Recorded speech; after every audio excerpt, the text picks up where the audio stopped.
Hey, you're listening to the wrong podcast. Topics today include stunts, seizures, and scandals. Wrong! It's the wrong podcast, but we'll make it right. Spinning the world in a whole new light. Witty, wild, and a little askew, and the one who's right, it might be you. Oh, it might be you. Hi, I'm Tim. I'm here to talk about politics, culture, religion, sports, and anything else you're not allowed to talk about in polite company. Issue number 1! Kick in the head. Hey, for this segment, I need you to get a tennis ball. You need a tennis ball in your hand. Go ahead and pause the episode. I want you to walk away from this and go get a tennis ball. Okay, don't really do that, but if you have a tennis ball in hand, please have it in hand.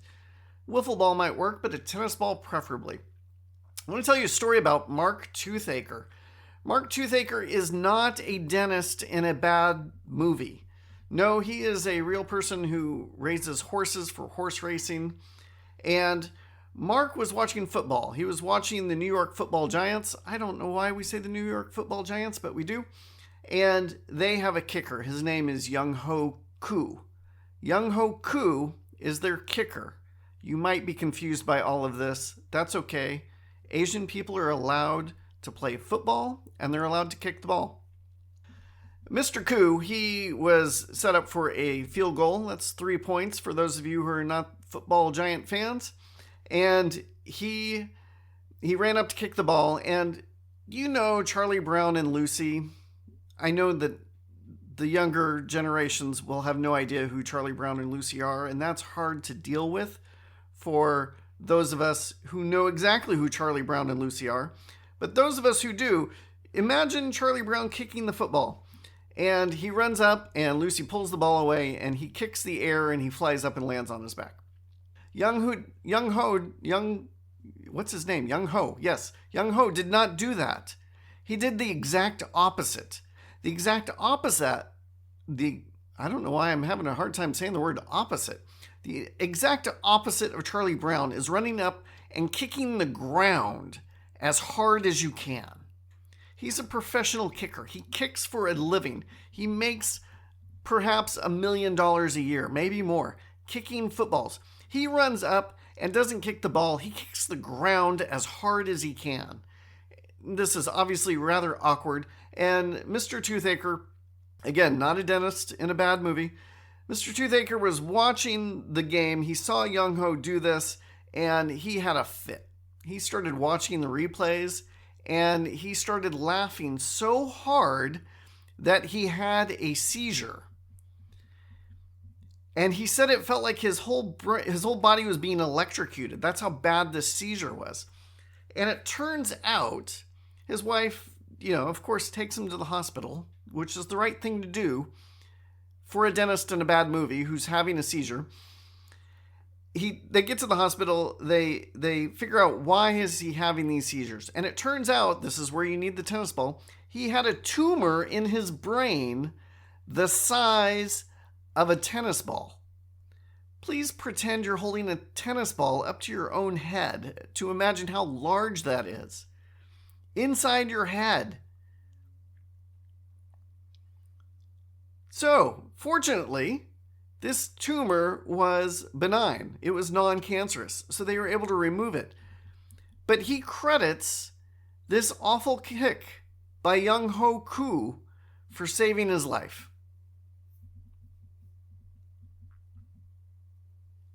Issue number 2!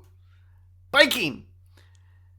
There is one thing that I've noticed will get people riled up, and that is teenagers on e-bikes. You talk about how you saw a bunch of teenagers riding their e-bikes around, and there will always be at least one, probably 3, in any group larger than 3. At least 1 to 3 people who will be upset about what they saw teenagers doing on e-bikes.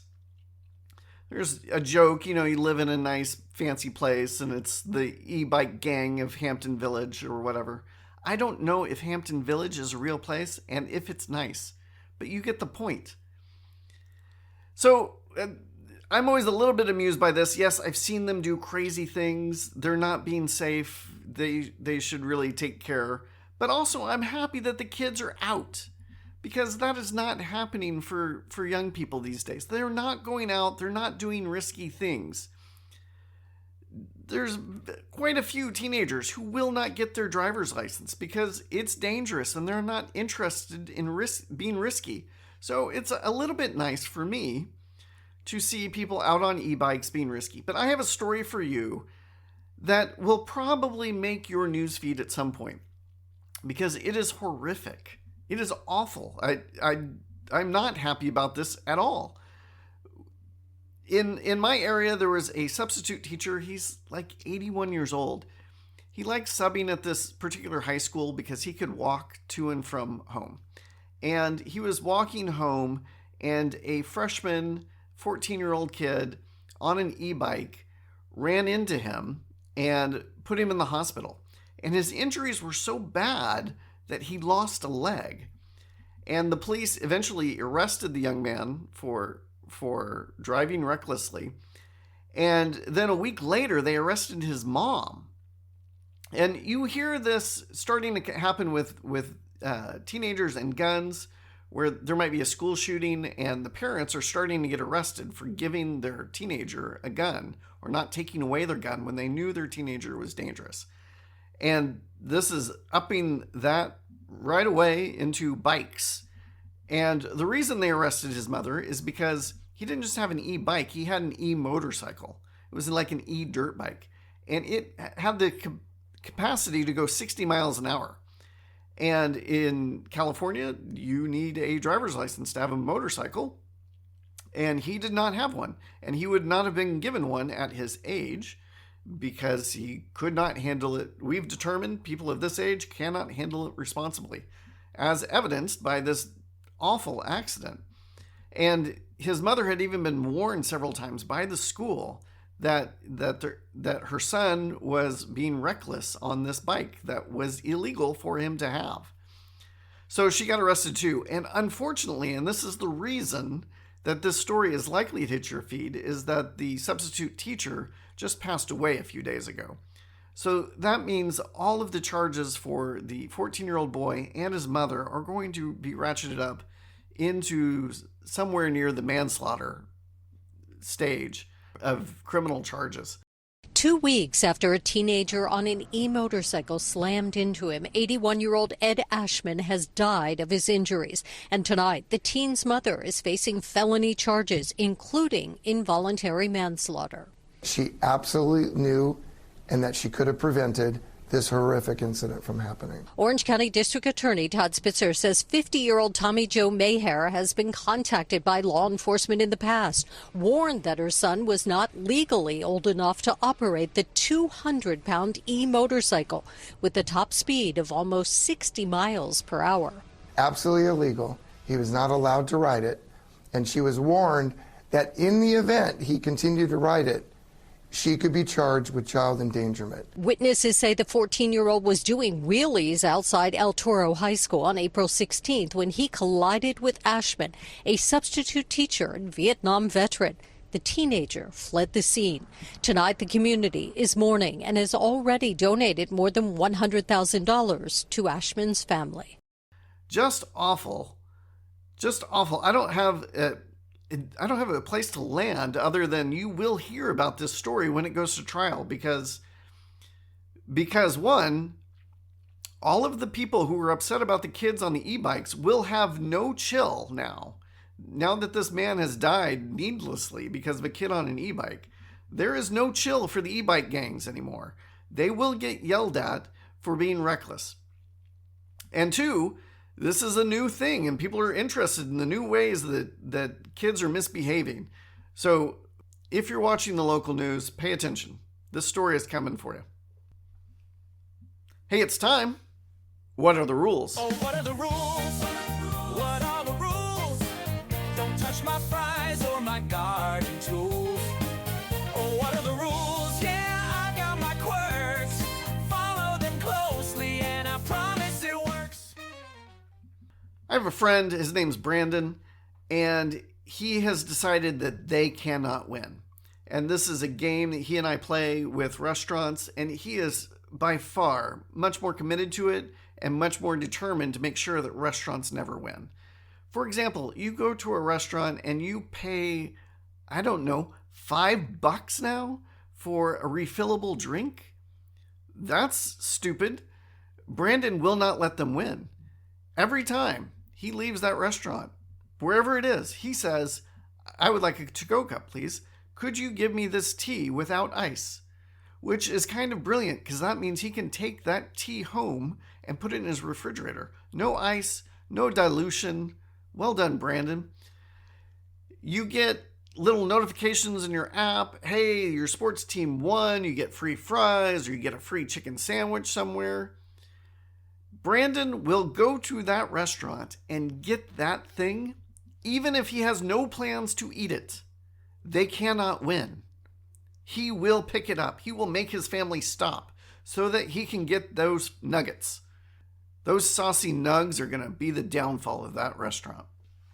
So I had a story recently. The lovely Wendy, she was given a first 100 card for Chick-fil-A. You might know this. Let me catch you up with what happens at Chick-fil-A. Chick-fil-A opens a new restaurant, and they will have a contest for the first 100 people to come to that Chick-fil-A will get a card that gives them a free chicken sandwich, one per week for an entire year. And we had a restaurant, a new Chick-fil-A open up, and the owner-operator, he didn't want to do that kind of thing. And so he decided to give his first 100 cards to people who work in nonprofits, people who are making things better in the world. Well done, Chick-fil-A. Well done, this local guy. Thank you. So the lovely Wendy gets one of these cards. She shares it with me. We have the app. It's loaded up on the app. We make sure to go to Chick-fil-A occasionally to get a free sandwich. And we don't have to get one per week. We could order 52 right in a row, but we only get 52 for the year.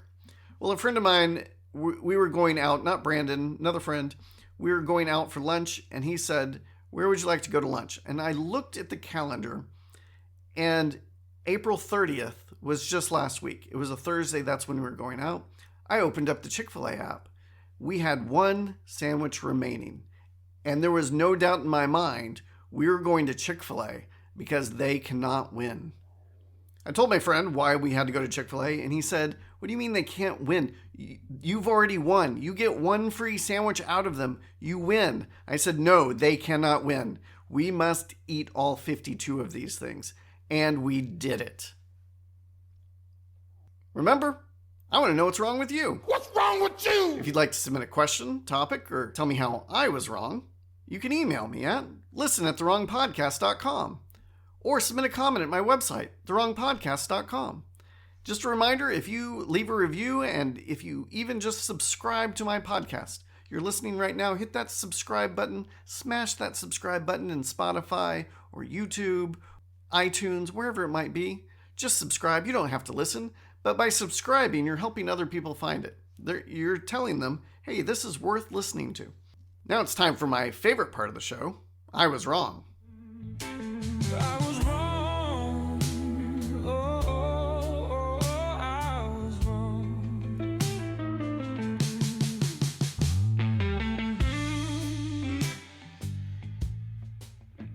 Listener Jeff, responding to my comments about Donald Trump portraying himself as Jesus, said, You forgot to mention that you're also being condescending. issue number 3.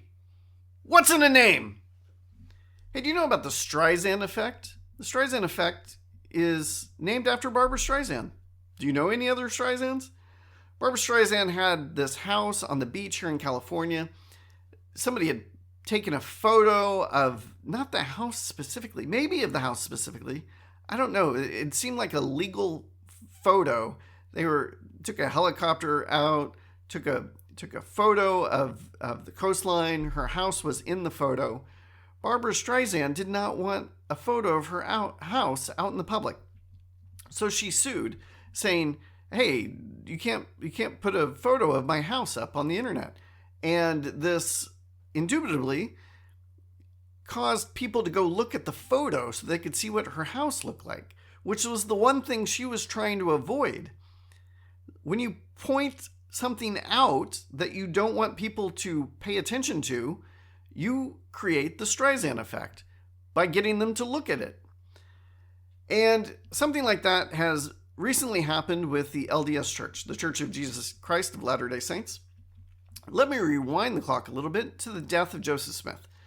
You may not be aware that Joseph Smith was a controversial figure in his lifetime.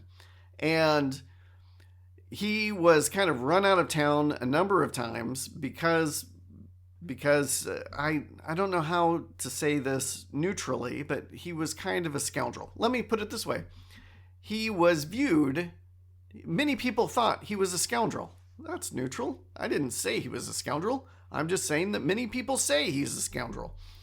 And that happened while he was living in Illinois. And while in Illinois, he started the practice of polygamy. And as you can imagine, if you start innovating in Christianity with things like multiple sexual partners, that's going to create some scandal. And Joseph Smith dove into this, and he started taking wives that his first wife, Emma, had no knowledge of. He got up to 20 something. Oh, no. He got into the teens. He started taking teenage brides, some of whom were his foster daughters and lived in his house. And I think he got up to like 13 to 15 wives before his wife had any idea that he was taking on plural wives. And eventually he started trying to by the way, Emma was not okay with any of this. She tried to make herself okay with it, but it could not be okay with this. And he started letting other people in the church know that polygamy was the thing, and they were going to do that now. And some were really into it and helped him and got into it as well. One of the people not into it was a man named William Law, who was basically the second or third in command of the entire church. The church had thousands of people. The church is set up where there's somebody in charge and he has two counselors. One of his counselors was this man, William Law. Joseph Smith let William know about polygamy and proposed that perhaps Joseph could marry William's wife, and William and his wife were not okay with that. And so they left the church. And there were a number of other scandals and other reasons people were upset with Joseph Smith. These people started getting together and sharing stories, and they decided to create a newspaper in Nauvoo, Illinois, called the Nauvoo Expositor. And in this expositor, they exposed what Joseph Smith was doing. And let me tell you, everything in the Nauvoo Expositor checks out. All of it was true. They didn't create stories. They weren't passing on gossip or rumors. Everything they had to say has been verified. You cannot find one thing in the Nauvoo Expositor that isn't true, based on everything we know, based on other sources. Well, Joseph was worried about mob violence, and he was worried about the things being stated in the Nauvoo Expositor, and he was worried about people coming to get him. And he decided to destroy the printing press, and he was the mayor of Nauvoo at the time, and he was also in charge of their militia. And he sent his militia in to destroy the printing press and destroy every copy that had ever been printed of the Nauvoo Expositor. This, of course, raised serious questions about freedom of speech and about private property and about abuse of power, with using government power to go after your enemies. And Joseph was arrested, moved to another town, and sure enough, a mob did form and went directly to kill him. That is exactly what happened. It was pre-thought. They knew what they were doing. It wasn't an accident. He was killed. And I bring all this up because there are some patterns in the LDS Church that are repeated. They recently had a president/prophet. His name was Russell M. Nelson, and he recently passed away at the age of 101. But when he was the sprightly age of 93, he took office, and this was 2018, he was 93 years old. And you might be used to calling the Church of Jesus Christ of Latter-day Saints the Mormon Church. And by all measures, they embrace that title, they embrace that moniker. You could go to Mormon.org, that was their official website. You might be familiar with the Mormon Tabernacle Choir. That's probably their most famous cultural contribution in our country. You might have seen advertisements saying, "I'm a Mormon," or you've seen other advertisements that ended with somebody saying, "We're the Mormons." Mormonism is very well known. The church is known by the term Mormon. Well, Russell Nelson did not like the term Mormon, because that is not the name of the church. That is not the name that Joseph Smith received from the Lord to name the church. And Nelson would say that not using the correct name of the church was actually a victory for Satan. So this is his picadillo, and as the prophet and president of the church, he has the power to change things, and so he did. And they changed the name of the website. They stopped using the word Mormon. They've encouraged people to stop using the word Mormon. It's no longer the Mormon Tabernacle Choir. It's the Tabernacle Choir at Temple Square. Rolls off the tongue, right?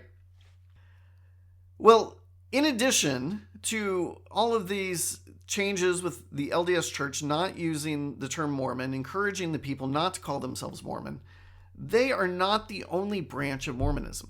There are actually over 400 different branches and denominations of Mormonism. They all derive from Joseph Smith. They all have some passing interest, at the very least, in the Book of Mormon. If you go through their lineage, they all derived from a moment or several moments later when the church started to break apart after the death of Joseph Smith. And it's just the Utah branch, the Brighamites, that you're most familiar with. But like I said, there's 400 different kinds of Mormonism. So even though there's one branch that you think of and has the most money, like a lot of money, they don't really own the term Mormon. But they think they do. And they filed a number of trademarks and copyrights over it. And there is a podcast called Mormon Stories. And this was started by a man named John DeLynn. I started listening to this podcast probably in his third or fourth episode 20 years ago. And he has continued to grow. This is his full-time job now.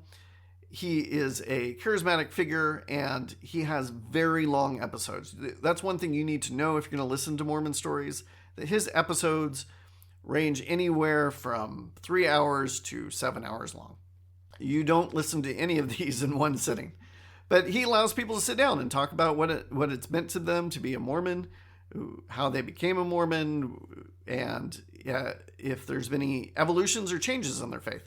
And DeLynn was eventually excommunicated by the church because they did not like what he was saying, what he was putting out.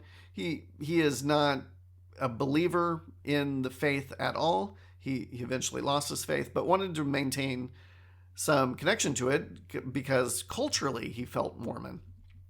And eventually they said, no, this is no good, you're out. And they excommunicated him in part so that he wouldn't have the credibility of being a member of the church. And recently, Russell Nelson passed away when he was 101 years old. They decided to replace him with a rather sprightly Dallin Oaks, who is once again 93 years old. And the LDS Church sent a cease and desist letter to Mormon Stories saying, hey, you're violating our copyrights, you're violating our trademarks, you have to make some changes. You need to put a caveat into not just every podcast, but you need to put a caveat 3 or 4 times into every episode. You need to change your logo. You can't have these kind of colors. You can't use this kind of font. You can't use light rays, even though he was using light rays in his branding before they were using theirs. They said, hey, you need to change the name of your podcast from Mormon Stories to Ex-Mormon Stories, hosted by John DeLynn. And every word has to be the same size. No funny business making one word bigger than the other. And what's interesting about that is the LDS Church has a hard time convincing people that they believe in Jesus. And so you will go find a LDS church somewhere. You will see on the sign that they've made Jesus Christ 3 times larger than every other word, because they want you to know that they believe in Jesus Christ. But this cannot be for Mormon stories. Every word must be exactly the same. And so Dehlin, he tried to accommodate them. He actually put a caveat in to his episodes. He started changing some of his thumbnails on his episodes on YouTube. He went into mediation with them, and they just were not having it. They were not willing to negotiate, even though he was taking steps towards their position. They said, no, we own the word Mormon. You cannot use the word Mormon. And what's interesting about this, well, and you need to know that Dehlin is a problem for them. He is a problem for him because, like the Nauvoo expositor, many of the things he has to say about the history of the church and the inner workings of the church today are true, and they aren't flattering. And the LDS Church would prefer that people not be listening to this kind of information. And they're worried that people see the word Mormon stories and think that the LDS Church is producing this, even though for the last 8 years, the LDS Church has made it clear that they want nothing to do with the word Mormon unless you're saying the actual Book of Mormon or you're quoting the prophet Mormon. Aside from that, they are not branding themselves with the word Mormon. So they have sued him. That's going to court. They have all the money in the world, literally. And this seems like a way of punishing Dehlin through lawsuit. Force him to pay lots of money. They can't beat an organization like theirs. He can't beat an organization like theirs. He's a lowly podcaster. They're a multinational corporation with at least $300 million in assets and 120 million. Why am I saying million? I mean billion. $120 billion in cash. Not exactly cash, but things that could be converted to cash in about a week or two's worth of time. He has no chance to beat them in this lawsuit. They can wear him down. That is the understanding of what's going on. And what's interesting about this, see, I finally got to what's interesting about this, is you might have heard of the Book of Mormon musical. Well, that's a much bigger deal than John Dehlin, right? You've heard of that. I think there's probably a movie coming out called The Book of Mormon. They actually own the copyright. They own a trademark on the word Book of Mormon, or at least I think they do. It seems like that would be a place that they really have got some tangible teeth. They've got missionaries in that stage play, dressed like they're missionaries. Nope, no lawsuits. Go ahead. The LDS Church actually bought advertisements in the playbill for that play, saying, you've seen the musical, now read the book. Kudos, by the way. That's a good move. I like that. Also, you might have heard of a reality show called The Secret Lives of Mormon Wives. This is kind of like a new version of Real Housewives, and it is scandalous. I downloaded a trailer to play a clip of this show, and I don't know that I can play this whole clip. I'm going to play a small segment of it so you can get a small taste of it, but it is scandalous. I love the Mormon church, but there are a lot of rules that we have to follow. We were raised to be these housewives for the men, serving their every desire. Have kids by the time you're 21, or in my case, at 16. Well, I'm like... We're the most devout out of the whole group. And then there are others. In what way do you feel like drinking helps you be a better mom? Oh my gosh, what is happening right now? There's gonna be drama tonight. There's something in the air. 911, what is your emergency? Somebody is screaming, get off me. What's your name? And Taylor. Taylor. At this time, you're going to be placed under arrest.